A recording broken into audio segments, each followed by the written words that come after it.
یہ prime minister Modi کی طرف سے ایک بیسیکلی ماحول گرم کیا جا رہا ہے کشمیر اور پاکستان کے حوالے سے. تو انہوں نے کہا جی اس طرح کی شرشری چھوڑ دو تاکہ ایٹ لیسٹ میڈیا میں ہیڈ لائنز بنیں and so and so. Pakistan نے ریفیوز کر دیا ہے ہینڈ اوور کرنے کے لیے حافظ سعید کو انڈیا کو. بھارت نے پاکستان سے اس کو کہا جی کہ ہمارے حوالے کریں. قانون کو ماننے کے لیے وہ پہلے کہتے ہیں، جب نہیں مانتا ہے، کیونکہ مسلمان ایسے بھی قانون نہیں مانتا ہے، تو قانون جب نہیں مانتا ہے تو وہ اسٹرکٹ ایکشن لیتے ہیں. There have been reports کہ حافظ سعید کو ہینڈ اوور کرنے کے لیے انڈیا کی طرف سے کوئی فارمل ریکویسٹ بھیجی گئی. کیا یہ صحیح ہے؟ اور اگر ہے تو کب بھیجا گیا؟ کیا اس پہ ڈیٹیل؟ یہ لوگ بازار کو گرم کرتے رہتے ہیں. تو میرا یہ کہنا ہے کہ ماحول شانت ہو سکتا ہے. پرائم منسٹر مودی کی یہ جو ڈپلومیسی ہے اس سے کیا کوئی پولیٹیکل بینیفٹس ہیں جبکہ لیگلی اور جسے وہ کہتے ہیں کوئی ایسی چیز آن گراؤنڈ موجود نہیں تھی. اگر آپ نہیں کریں گے تو ہم یہ کر دیں گے وہ کر دیں گے، اتنی تو سمجھ انڈیا کو ہے.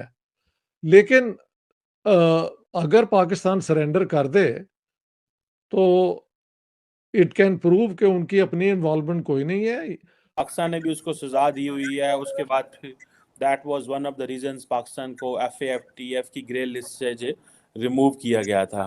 لیکن بھارت نے پاکستان سے اس کو کہا جی کہ ہمارے حوالے کریں، جبکہ پاکستان کے فورن آفس نے کہا کہ اس میں تو ہماری اور آپ کی ٹریٹی کوئی نہیں ہے، تو آپ یہ سوال ہی کیسے کر سکتے ہیں کہ کسی بندے کو ہمارے حوالے کریں. اس کے لیے ظاہری بات ہے انٹرنیشنل پروٹوکول ہوتا ہے، دونوں ممالک کی ٹریٹیز سائن ہوتی ہیں تو پھر آپ جا کے کر سکتے ہیں. تو اٹ مینس کئی لوگوں کا کہنا یہ ہے کہ یہ بیسیکلی الیکشن ایئر ہے. نمسکار دوستوں اس ویڈیو میں ہم پاکستانیوں کے ریئیکشن دیکھنے والے ہیں، تو آپ سے نویدن ہے اس ویڈیو کو بنا اسکپ کیے لاسٹ تک ضرور دیکھنا، اور اوریجنل ویڈیو کے لنک آپ کو ڈسکرپشن میں مل جائیں گے، تو ان کے چینل کو بھی وزٹ کرنا اور ہمارے چینل کو سبسکرائب ضرور کر لینا، اور اس ویڈیو کو اپنے انیہ دوستوں کے پاس شیئر ضرور کرنا. تو یہ پرائم منسٹر مودی کی طرف سے ایک بیسیکلی ماحول گرم کیا جا رہا ہے کشمیر اور پاکستان کے حوالے سے. تو انہوں نے کہا جی اس طرح کی شرشری چھوڑ دو تاکہ ایٹ لیسٹ میڈیا میں ہیڈ لائنز بنیں and so and so. Hafiz Saeed والا اور پرائم منسٹر مودی کی یہ جو ڈپلومیسی ہے اس سے کیا کوئی پولیٹیکل بینیفٹس ہیں جبکہ لیگلی اور جسے وہ کہتے ہیں کوئی ایسی چیز آن گراؤنڈ موجود نہیں تھی. نہیں، وہ بات آپ کی بالکل صحیح ہے کہ پاکستان انڈیا کے درمیان کو اس طرح کا معاہدہ موجود نہیں ہے، لیکن معاہدہ نہ موجود ہونا از جسٹ این ایکسکیوز. معاہدہ موجود ہونا کوئی ریکوائرمنٹ نہیں ہے. بین الاقوامی قانون میں کوئی ایسی شیک نہیں ہے جس کے مطابق دو ملک جو ہیں وہ آپس میں قیدیوں کے تبادلے یا ملزمین کے تبادلے صرف اس صورت میں کر سکتے ہیں کہ اس میں معاہدہ ہو. معاہدہ ایک پلس پوائنٹ ہے. مثلا انگلینڈ اور پاکستان اگر چاہیں تو وہ اپنے درمیان ایک معاہدہ کر سکتے ہیں کہ ہم لوگوں کو ایکسچینج کرتے ہیں، اور اگر انہوں نے کل کسی کو ایکسچینج کرنا ہے تو وہ آج بیٹھ کے ایک پیپر سائن کر سکتے ہیں کہ آپ بھی ان ایکسچینج ہمیں کریں گے. تو معاہدہ کوئی ریکوائرمنٹ نہیں ہے، یہ ایک جسٹ ریسیپروکل انڈرسٹینڈنگ یا ارینجمنٹ آپ اس کو کہہ سکتے ہیں.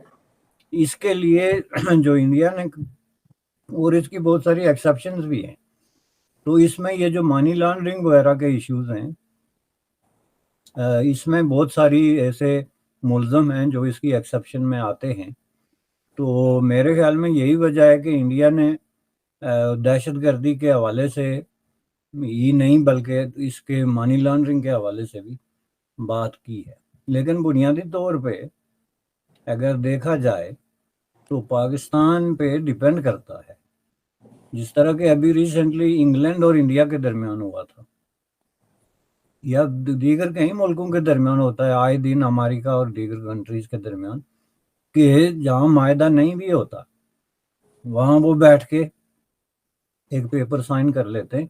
اس کی لگی بندی شرطیں ہوتی ہیں کہ جی اس کیٹیگری میں جتنے لوگ آتے ہیں اگر وہ آپ کے ملکوں میں وانٹیڈ ہیں تو ہم آپ کے حوالے کریں گے، اور اگر ہمارے میں ہیں تو آپ کریں گے. اس معاہدے کے بغیر پرابلم یہ ہوتا ہے کہ بندہ کورٹ میں جا سکتا ہے، تو کورٹ میں جا کے تو کورٹ پھر اس کو ریلیف دے دیتے ہیں کہ جی ایسا کوئی معاہدہ ہے ہی نہیں، آپ یک طرفہ طور پہ اس کو حوالے کیوں کر رہے ہیں؟ جبکہ اگر معاہدہ ہو تو بندہ کورٹ میں چلا جائے تو پھر کورٹ اس کو ریلیف نہیں دے سکتا. یہ اس میں ایک ٹیکنیکل ایشو جو ہے نا وہ موجود ہے. لیکن میرے نزدیک یہ انڈیا کو نہ یہ امید ہے کہ حافظ سعید کو پاکستان حوالے کرے گا، نہ کوئی اس طرح کی بات ہے، بلکہ یہ ایک پولیٹیکل ایک طرح کا ان کو لیوریج ہے جو مل رہا ہے. چونکہ اس طریقے سے یہ ایشو اٹھا کے تو اس سے دو چیزیں وہ ثابت کرتے ہیں. ایک یہ کہ پاکستان کے اندر اس طرح کے لوگ پناہ گزین ہیں، شیلٹر میں ہیں، تحفظ میں ہیں، جو انٹرنیشنل کرائمز میں انوالوڈ ہیں. اور دوسرا یہ ہے کہ پاکستان جو ہے وہ انٹرسٹڈ نہیں ہے انٹرنیشنلی کوآپریشن جو اس طرح کی چیزوں میں ہوتا ہے. وچ برنگس ٹو دا پوائنٹ کہ کیا یہ پاکستان کے لیے اگین جیسے کہ میں نے کل پرسوں کسی شو میں کہا تھا اور آپ بڑے ہنسے تھے اس پہ، کہ کیا یہ پاکستان کے لیے اپارچونیٹی نہیں ہے؟ جس چیز کو آپ مصیبت سمجھ رہے ہوتے ہیں اس کو فلپ کر کے تو کہیں دفعہ وہ اپارچونیٹی بھی نظر آتی ہے. تو اس میں جو ہے وہ پاکستان یہ کہہ سکتا ہے کہ ٹھیک ہے جی، آپ کو ہمارا کوئی بھی جو آدمی چاہیے، اگر اس کے خلاف آپ کے پاس انف ڈاکومنٹیشن ہے، پروف ہیں، تو آپ ہمیں مہیا کریں تو ہم آپ کو بالکل دیں گے. لیکن پہلے بیٹھ کے آپ ہم سے معاہدہ کر لیں کہ اگر ہمیں چاہیے ہوگا تو پھر آپ بھی ایسے ہی کریں گے. تو ہمیں چاہیے ہوگا کا پہلی بات یہ ہے کہ اس طرح کی بہت کم لوگ ہیں جو انڈیا اور پاکستان چونکہ اس طرح ہوئی ہے تو اس لیے پاکستان اس کو آپ سمجھ لیں کہ ایک طرح کا ایٹ پار نہیں سمجھتا انڈیا کے ساتھ کہ وہ معاہدہ کرے، بلکہ بہت زیادہ ڈس ایڈوانٹیج. انڈیا ایک اتنی بڑی فہرست بنا سکتا ہے کہ پاکستان کو چارٹر طیارے ممکن ہے 50-60 جو ہے ہائر کرنے پڑے اتنے بڑے لوگوں کو پار بھیجنے کے لیے. وہ تو مہر پاکستان بھی کوئی نہ کوئی لسٹ بنا ہی لے گا، ماضی میں بہت سے ایسی ایکٹیویٹیز ہیں. ہاں، تو اس لیے جو ہے وہ میں سمجھتا ہوں کہ یہ پبلک کنزمپشن کے لیے بھی ہے، اس کا الیکشن کا پہلو بھی ہے. لیکن یہ تو ہوتا ہے نا کریٹیسزم کے پوائنٹ آف ویو سے جب آپ دیکھتے ہیں. لیکن ایک پہلو ہوتا ہے جب آپ اس کو پازیٹیولی دیکھتے ہیں کہ اس طرح کے مطالبات اٹھائے جانے چاہیے. کسی بھی ملک میں اس طرح کے لوگوں کو جو ہے نا وہ شیلٹر مہیا کرنا، ایک طرح کی آسانیاں مہیا کرنا، فیسیلیٹیٹ کرنا، ان پہ چارجز ہوں، کوئی دوسرا ملک ان پہ کلیم کر رہا ہو اور ان کے پاس انف پروف ہو، تو میں سمجھتا ہوں کہ اس سلسلے میں کوآپریشن ہونا چاہیے. اور کوآپریشن کے نتیجے میں معاہدہ بھی ہو سکتا ہے. اور معاہدے کی صورت میں جو ہے وہ آپ ان کو اس میں جلد بازی کوئی نہیں ہوتی، ایسے معاملات کہیں سالوں تک چلتے رہتے ہیں، تو اس صورت میں آپ ان کو وہ کر سکتے ہیں. ایک دوسرا یہ ہے کہ جب اس طرح کی ڈسکشن ہوگی تو خود پاکستان کے اندر جو آپ کی روگ جو ان رولی قسم کی اسٹیبلشمنٹ کا جو سیگمنٹ ہے اس کے لیے بھی ایک چیلنج بنے گا.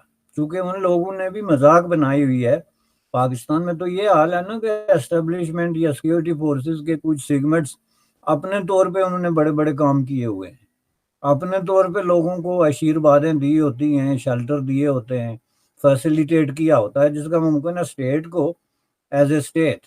اور پاکستان میں یہ ڈیفائن کرنا کہ واٹ از اے اسٹیٹ ایک بہت بڑا جائگنٹک قسم کا ایک ٹاسک ہے. دوستو ویڈیو آپ کو کیسا لگا؟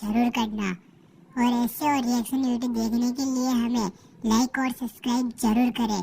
اور اوریجنل ویڈیو کے لنک آپ کو ڈسکرپشن میں مل جائیں گے، تو ان کے چینل کو بھی وزٹ ضرور کرنا اور ہمارے چینل کو سبسکرائب ضرور کر لینا.